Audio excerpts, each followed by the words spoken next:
next section is on how to name complex ions and coordination compounds. And I just want to review here again real fast how most compounds are named. Usually the positive part is first, the negative part is second. Usually the negative part gets something weird like an IDE is very common. So like sodium chloride is Na plus with Cl minus, and that's no big deal. But these names initially look really weird, and this is an example of one. It's hexaamine cobalt 3 chloride, and at first that's really intimidating. I totally understand. Well, in a complex ion, ammonia gets the weird AMMINE name. So when you see amine, with two M's by the way, in organic chemistry, amine had just one M, whatever. Anyway, amine means NH3. So hexaamine means 6, Greek prefix 6 ammonias. And then we have a cobalt positive 3. In this case, you can figure out that you need 3 negative 1 chlorides because ammonia is neutral, so there's no charge on any of those. So the 3 negative 1s will balance the positive 3. So this is an example of how to name these kind of things. Now, I'm just going to buzz these instructions because there are a lot of words and it's kind of weird until you see examples. But basically what it says is positive part before negative part. You always put the positive name first and then the negative name last. If there's multiple ligands, multiple Lewis bases around it, put them in alphabetical order. The metal always has a Greek number, a Roman number after it so that you know what it is. And there's no spaces in the complex name. So notice that in this name, I did put a space between the cation and the anion, just like between sodium chloride. But in the complex ion itself, it's just one big, long, run-on kind of thing. And that's where it can get a little intimidating at first. But my goal is to unintimidate it for you, all right? There's a handout online, Coordination Complexes handout. I think there's also a self-quiz now too. But anyway, you can go through examples of these, and once you see a couple of them, they're not bad. So my goal here is that you are not intimidated by these if you see them. Now, the names are strange sometimes, and certain ligands, certain Lewis bases have different names. I've already shown you that ammonia was an amine. Water is aqua, so if you see that one, you wouldn't call it di-water, you'd call it di-aqua. Carbon monoxide is called carbonyl. Now in organic chemistry, a carbonyl was a CO double bond, and you could put different things to the left and the right of it. But in complex ions, a carbonyl is just CO by itself, a neutral carbon monoxide. And then hydroxide is hydroxo. So if you see hydroxo, just realize, yes, it is a hydroxide, but it's a hydroxide in a complex ion. Sometimes as well, the ligand names themselves have a Greek prefix in it. And if there's more than one, you wouldn't want to have 2 Greek prefixes. So let me give you an example of that. We've already talked about ethylene diamine, and di is a Greek prefix. So if you had 2 of them, you wouldn't want to call it diethylene diamine because, oh, it could be 2 ethylenes and 2 amines, all right? So there's an alternate version of how to name things if the name of the ligand has more than one. And this is called bis tris tetrachus. And if you have, for example, then 2 ethylene diamines, and again, I'm focusing here on the fact that the very name ethylene diamine has a Greek prefix in it, then that's when you use this bis tris tetrachus.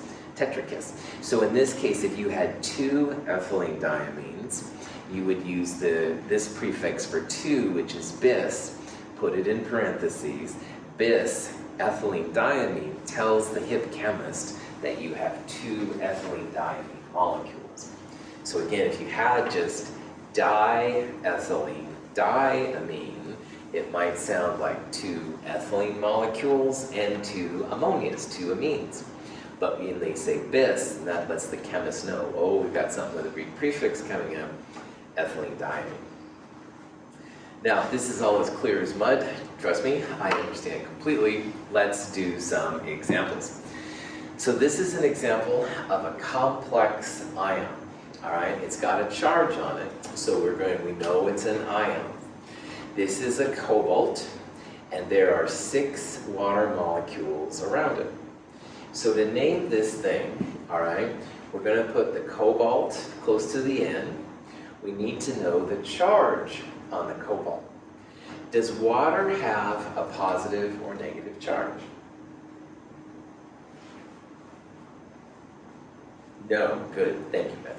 It doesn't have a charge, right, yeah, totally. We've drawn the Lewis structure, right, and stuff, water, ammonia, carbon monoxide, they're neutral, okay?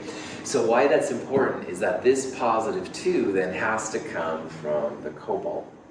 Now there's 6 waters, all right, and 6 is hexa.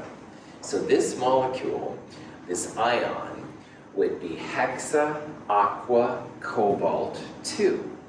Hexa, because there's 6. Aqua is the fancy name for water in these. Hexa aqua, 6 waters, cobalt plus 2.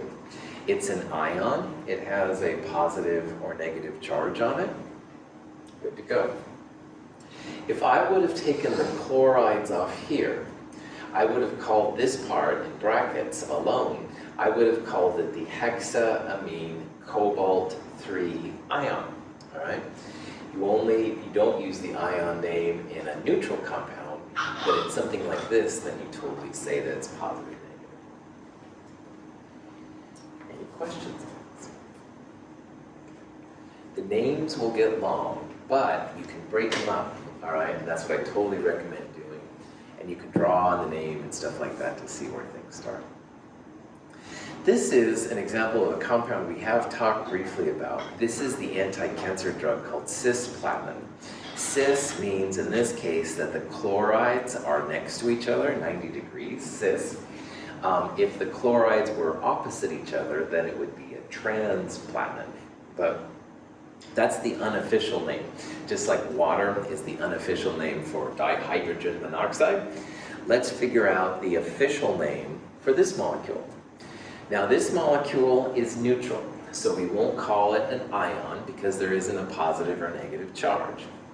And in this molecule, we have 2 ammonias and 2 chlorides. So to name this thing, we have to first of all put the ligands first and the metal at the end. So we have chloride and we have ammonia. Ammonia is called amine. We put them in alphabetical order. So that means that the amine ammonia comes before chlor of chloride. These are both di, so we have diamine, dichloro. We call it chloro because it's still in the complex ion, by the way. And then we've got platinum, but we need to know what the Roman numeral is that goes along with the platinum. So we've seen already that ammonia is neutral, like water, like carbon monoxide, no charge. But what's the charge on chloride almost all the time? -1, that's right. So there's 2 -1 chlorides, no net charge overall. The platinum here is going to be a +2 to balance that out. So when you write this all out, this is going to be, if you want cis for the cis part chlorines, which is cool, but anyway, this is the part I want you to focus on. Diamine, that means 2 ammonias. Dichloro means 2 chlorines, and it's platinum 2. And we know it's platinum 2 because of the 2 Cl's right there. So that's why these names get a little crazy, all right? Cis because they're next to each other versus trans apart. That's not as important to me, but this part is diamine, dichloropplatinum 2. 2 ammonias, 2 chlorides, platinum +2. All right, here's another example. This is a copper compound. it has 4 ammonias around it, all right? Now ammonia is amine. What's the Greek prefix for 4? Tetra, that's right. So this will be a tetraamine because we have 4 ammonias. It's a cobalt plus 2 because ammonia doesn't have a charge, so everything there is represented in the copper. And this does have a charge, so we can put the ion name at the end if you'd like to. This would be tetraamine copper 2 ion. All right? So if you see a long name, all right, break it up. The other day, my wife got a prescription from Fred Meyer's that had one of these names in there. I was like, whoa, and I broke it up, and anyway, it's something I do. But anyway, they give you a little information card, and usually I just cycle, but this one I happened to look at, I was like, oh wow, complex ion. But anyway, this is me darking out once again. Anyway, more than just blade, obviously. But anyway, drop that back on. Tetraamine cobalt 2, tetra 4, amine is ammonia, copper positive 2. Any questions? Okay. Most of the metals in this section, again, are octahedral, but we're seeing here 2 examples of square planar, sometimes tetrahedral. I believe these 2 actually are square planar, but there are a lot of tetrahedral ones as well. Okay, here's some crazier examples. Lots of atoms in this thing. When you look at the structure, it's harder to tell. This is an example where the central atom is a nickel, and then you've got this crazy thing in there, and 3 of them, and positive 2 charge. Well, if you look back in the notes, this crazy thing is that ethylene diamine molecule, all right? Ethylene diamine has 2 connections, that's what those arrows are for, per ethylene diamine. Notice the arrows, sometimes when it comes to Lewis bases going to Lewis acids, instead of just drawing a regular line, people will draw arrows. It really doesn't matter to me which way you do it, but if you see that, that's what it's trying to say. These are called coordinate covalent bonds, is their fancy name. Coordinate covalent just means electrons are pushed from one atom onto the other. Honestly, if you just drew them as regular lines, that's fine, but that's what that means. Anyway, 3 ethylene diamines and a nickel 2. So initially, you'd probably think about writing like triethylene diamine nickel 2. But this is an example of where the name itself has a Greek prefix. Di of ethylene diamine is a Greek prefix. So if your name of the ligand has a Greek prefix, that's when you use the alternate method, which I call bis, tris, tetrakis. Tris is that version's version of tri. So in this molecule, we're going to call it tris, parentheses, ethylene diamine. And again, we're using this instead of tri because of the di right there. You don't want to have the Greek prefixes get messed up, basically. So tris, ethylene diamine, nickel plus 2 ion. Any questions? Good old Vaska made this compound. I don't know anything about Vaska. But anyway, this is an iridium atom, all right? Iridium, Avengers 1, but I've already used up too many science fiction references this morning. Anyway, iridium in the middle right there. This iridium has a chlorine, a carbonyl, which is what carbon monoxide is in this world. And this thing right here is called triphenylphosphine. A phenyl group is basically a benzene. And so each of these crazy phosphorus atoms, which is these purple atoms right there, has 3 benzene rings around it. So this is going to have a super long name. That's why they call it Vaska's compound. What we need to do here is first of all think about alphabetically which goes first. Now this is chlorine, and this thing is carbonyl. All right, so carbonyl alphabetically comes before chlorine. So we call this carbonyl chloro, which is what chlorine is referred to. Now, triphenylphosphine has a Greek prefix as well. So instead of ditriphenylphosphine, which begins to get kind of awkward, we'll use bis triphenylphosphine. That way the bis shows you have two of them, and you don't get bis and tris, or bis and tri mixed up. Finally, we do need the charge on the iridium. Triphenylphosphine is neutral, carbon monoxide is neutral, but chloride has a -1 charge. This molecule has no overall charge, so this is going to be iridium +1. So putting all of this together, carbonyl, chloro, bis, parentheses, triphenylphosphine, iridium 1. Probably see why Vaska's compound is a popular name, because that's way too many syllables for lazy chemists to write out. But the important part is that you can break it down, all right? Carbonyl, CO. Chloro, Cl. Bis means 2 of whatever's in parentheses. Triphenylphosphine is this beast right here. And then it's iridium 1 because chlorine has a -1 charge on it. So you can absolutely figure these crazy structures out. They just look really weird at first. So, nice science term. Any questions on that? Okay. So, here's an example of something that you can find the name for. This is a nickel complex. There are 2 ammonias and 2 chlorines. So first of all, it's very tempting to just say nickel ammonia chloride, but it's a little bit more sophisticated than that. All of these names are really long, all right? And the first thing you got to do is figure out what goes first. So we've got chloro for chloride. We've got amine for ammonia. So amine goes before chloro. We have 2 ammonias and 2 chlorines, so that would be a diamine dichloro. And finally, like we've talked about, ammonia doesn't have a charge, chloride is -1, and there's 2 of them. This is a nickel +2.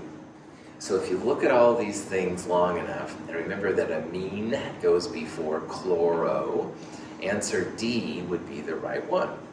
Diamine means 2 ammonias, dichloro, 2 Cls, and nickel 2 means it's a nickel +2, which balances out the 2 minus 2 chlorides.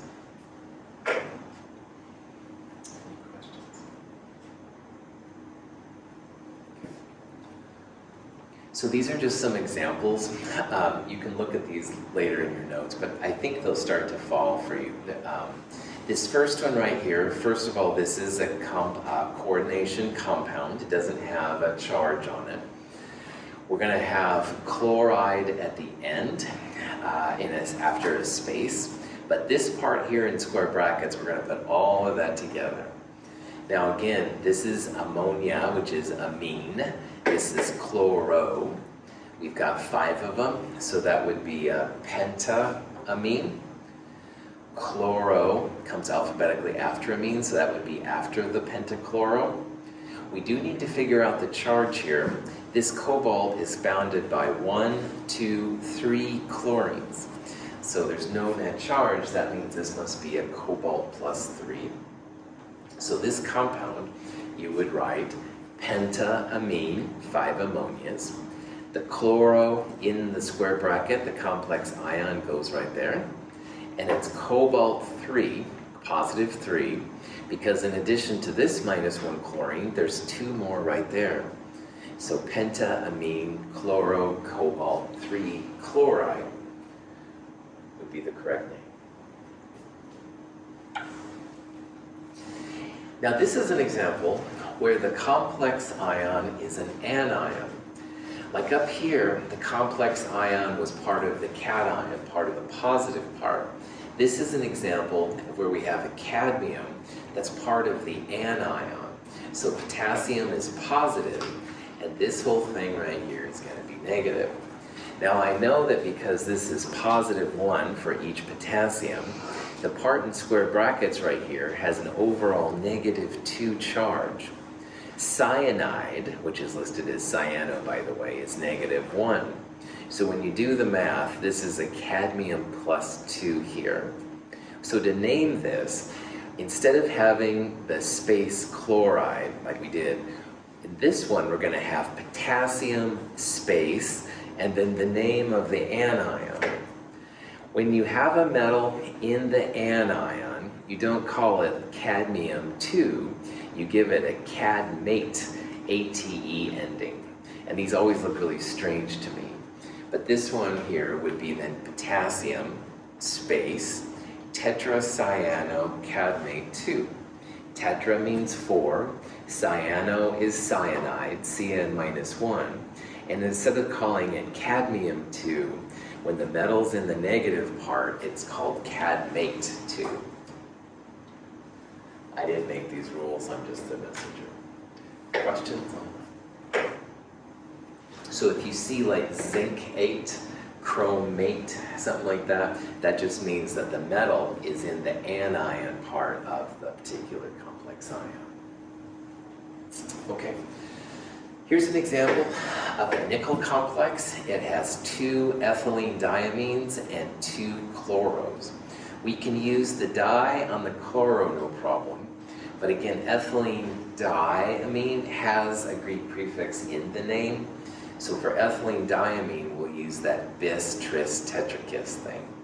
So this compound would be called dichloro, 2 chlorines, bis ethylene diamine, 2 ethylene diamines, and it's nickel 2 because the 2 -1 chlorines are balanced by the positive 2 nickel. That one's kind of like what we saw before. This molecule I put up just because it's kind of like makes my heartstrings flutter. I used to make this compound in lab, and I haven't seen it or made it forever, but I used to do like so much with it.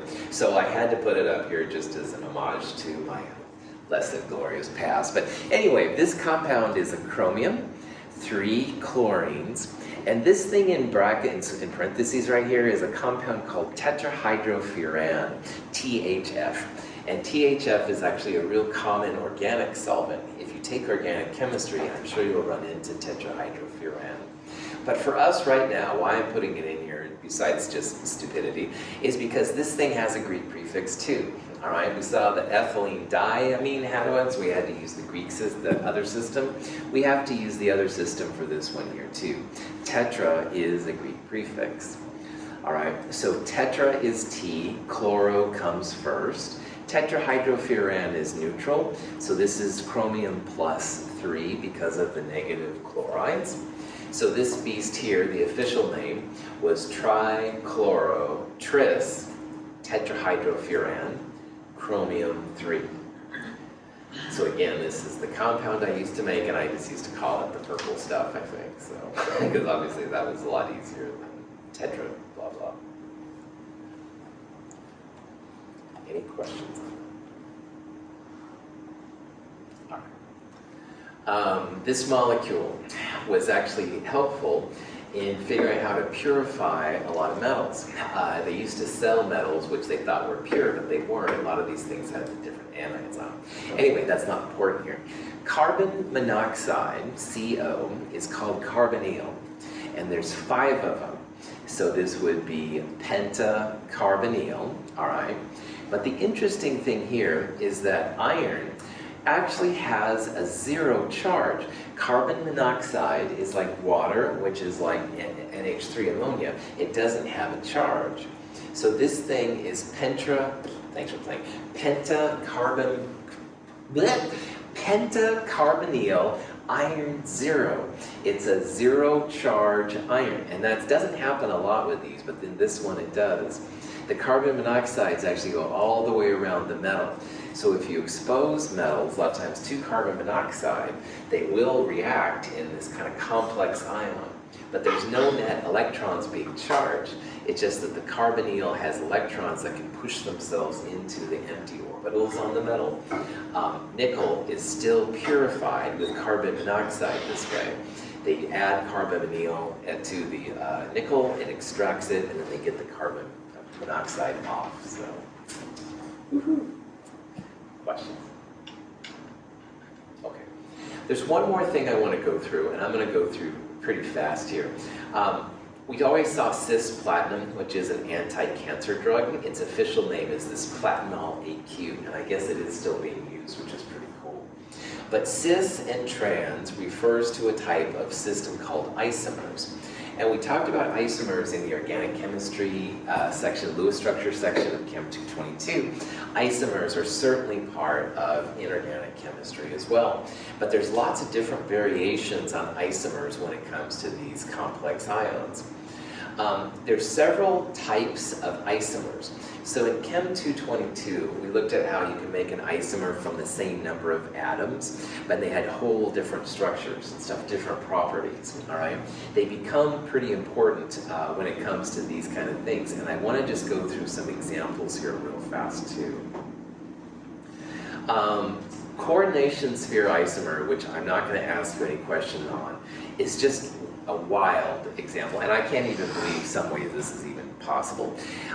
Both of these compounds right here have the same number of atoms, but in the top one, the chlorine is connected to the cobalt and the bromine's on the outside. Here, the bromine is connected with the cobalt and the chlorine is on the outside. So when you take these two things and you add them with, say, silver nitrate, silver loves bromide, chloride, fluoride, etc., but the silver only reacts with the outside atom. So in this one, you get silver bromide because the bromine's on the outside. It leaves the chlorine alone. But here, the silver reacts with the chlorine and leaves the bromine alone. So this is an example of what's called a coordination sphere isomer. Again, you do a molar mass on this compound and they'd be the same, all right? Very similar properties, but you react it with the right chemical, you'll get totally different results, which is just pretty crazy. So in this kind of field, this can be a huge nuance, needless to say. This one is called a linkage isomer. This is another very rare one, but it's kind of fascinating. This is when you have a ligand like nitro, all right, which is an NO2 minus. And the nitro itself can connect with either the nitrogen or the oxygen. And that actually makes a little bit of a difference. So if you look at these colors, like this is more of a golden kind of color, and this is like an orange kind of color. And that actually is a result of what's connected to the cobalt. So here the cobalt's connected to the nitrogen, it gives you this color. Here the cobalt's connected to the oxygen, it gives you this color. And there's slight different names. Now I would have thought back in the day that, oh, probably this one just oxidized a little bit or something like that. But there's actually been proof now that depending on how the ligand connects to the central metal, you'll get a whole different compound. But again, molar mass and this kind of stuff would all be the same. It would be very difficult to tell these two apart from each other. Now, what we've looked like most of the time in this class has been the cis and trans molecules. And in organic chemistry, we looked at double bonds and how double bonds can have two atoms, opposite carbons, but same side, which was cis, or the atoms could be opposite carbons and opposite sides, which was trans, all right? Cis and trans is also important in inorganic stuff, as well as this mer and fac, which we'll talk about here in a little bit. Anyway, I couldn't resist putting that up there. Sorry, it's totally stupid. This is, of course, totally different than social implications of cis and trans. But anyway, the root of the thing comes to be the same. Anyway, in cis and trans, you'll end up with compounds with different colors and different properties and stuff like that, even more drastic than what we saw in organic chemistry. So I wanted to just show you some cheesy examples. This is that cis platinum, once again.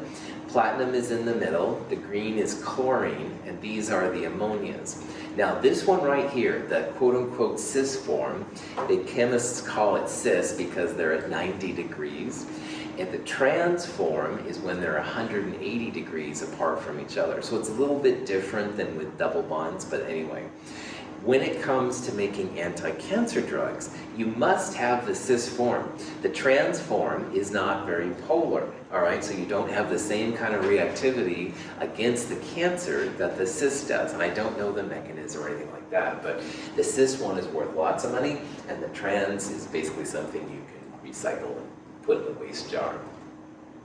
So cis and trans with metals usually means 90 degrees for cis, and 180 degrees would be trans. Here's another example. These are both cobalt compounds. The chlorines here are what make cis and trans. So this is an octahedral arrangement of atoms. And in this one on the left, the chlorines are at 90 degrees, and here the chlorines are at 180 degrees. So again, cis and trans is a big deal. But like we saw in organic chemistry, usually trans means less polar.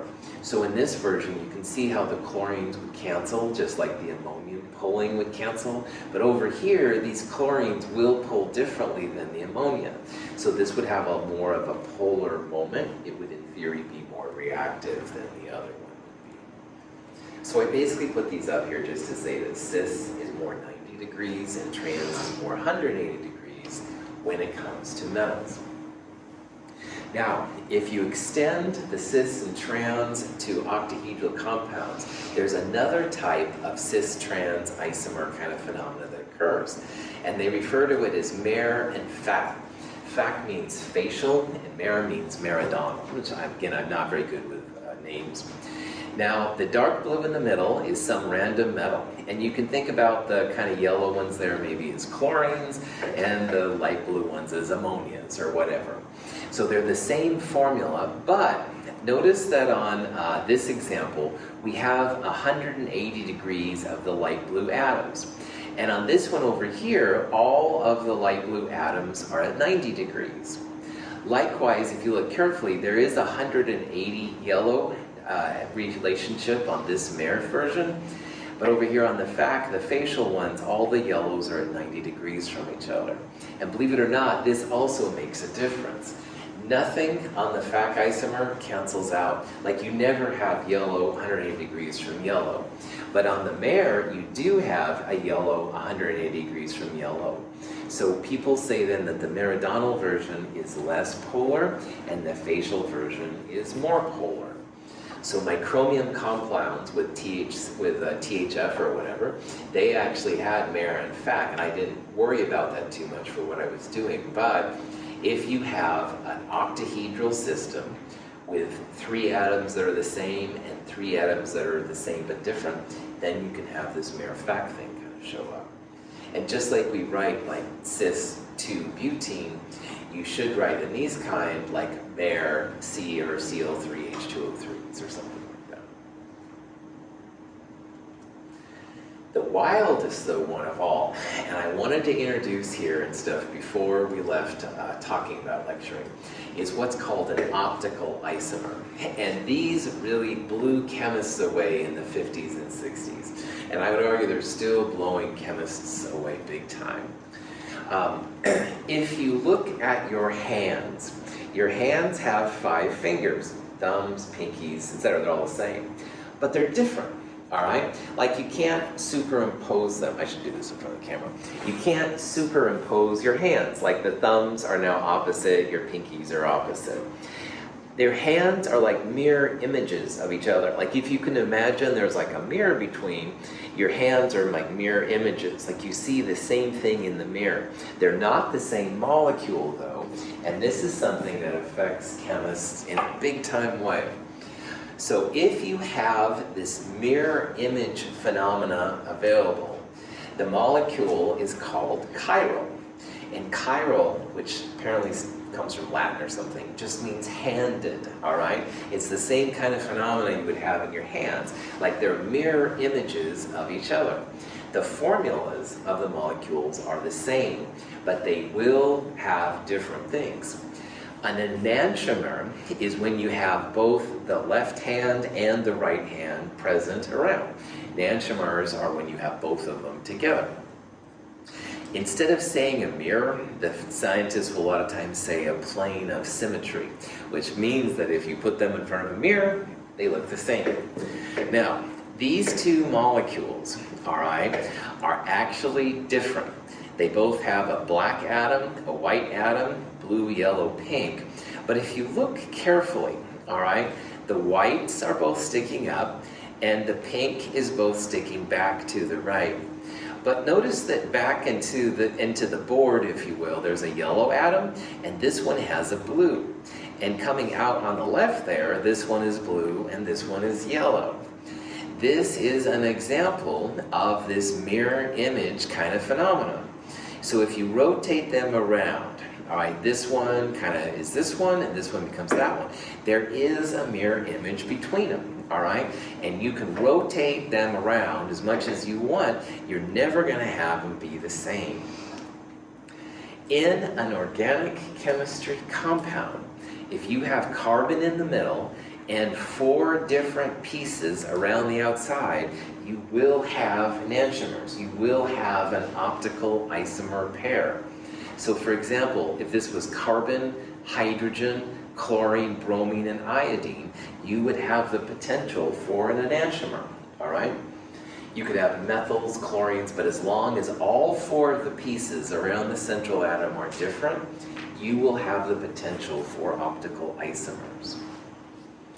This is a very new part of chemistry, all right? In the 40s and earlier, they didn't even know this stuff existed. And the implications, as we'll see, are pretty great. Any questions? Okay, so here's an example of someone putting their hand up to a mirror, and in the mirror you see what looks like the same thing, but when you try and put them together, they are different, all right? And that's what molecules can do too. So here's again some kind of tetrahedral system. The atoms in the middle are the same, and in this case the kind of lighter purple is the same. But if you put them up to each other, yeah, it looks like they're the same, but again, you try and put them on top of each other, and they will be different. So let me emphasize that again. If you have an organic compound with the central atom the same, all the atoms are the same, but the 4 pieces around the carbon are different, you will have an optical isomer. Okay?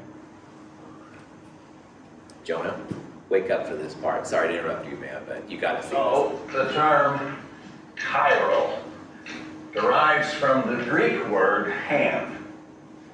Now the concept here being that just as your left hand and your right hand are mirror images of one another, right? Identical and yet opposite. Well, so too organic compounds can exist as mirror image forms of one another all the way down at the molecular level. But although they may look the same, they don't always behave the same. For instance,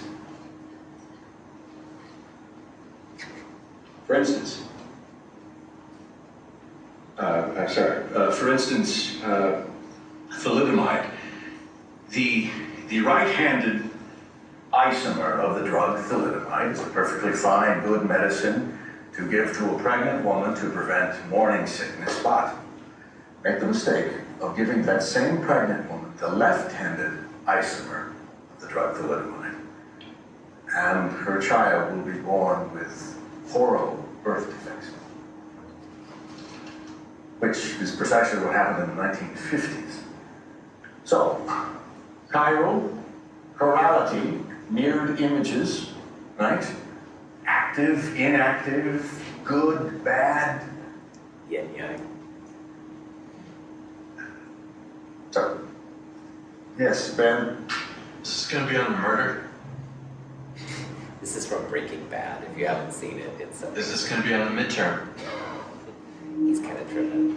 The chirality in the midterm, no. Well, maybe, yes, you know, but prepared for it to be on the midterm. Can't hurt to know it, right? So, knowledge is power. All right, sorry, Jonah, for making you to pick up. But Jonah and I have been talking about Breaking Bad. That's why I really wanted to see this part. You can go back to sleep now, man. It's like anyway, this is the perfect lecture for this stuff because, yeah, he talks about right hand, left hand, good and bad. And thalidomide is actually an example of how this stuff can be really worked around. So they'll have many identical properties. Sometimes you'll use a chiral molecule, and it's no big deal, all right? But sometimes it's huge.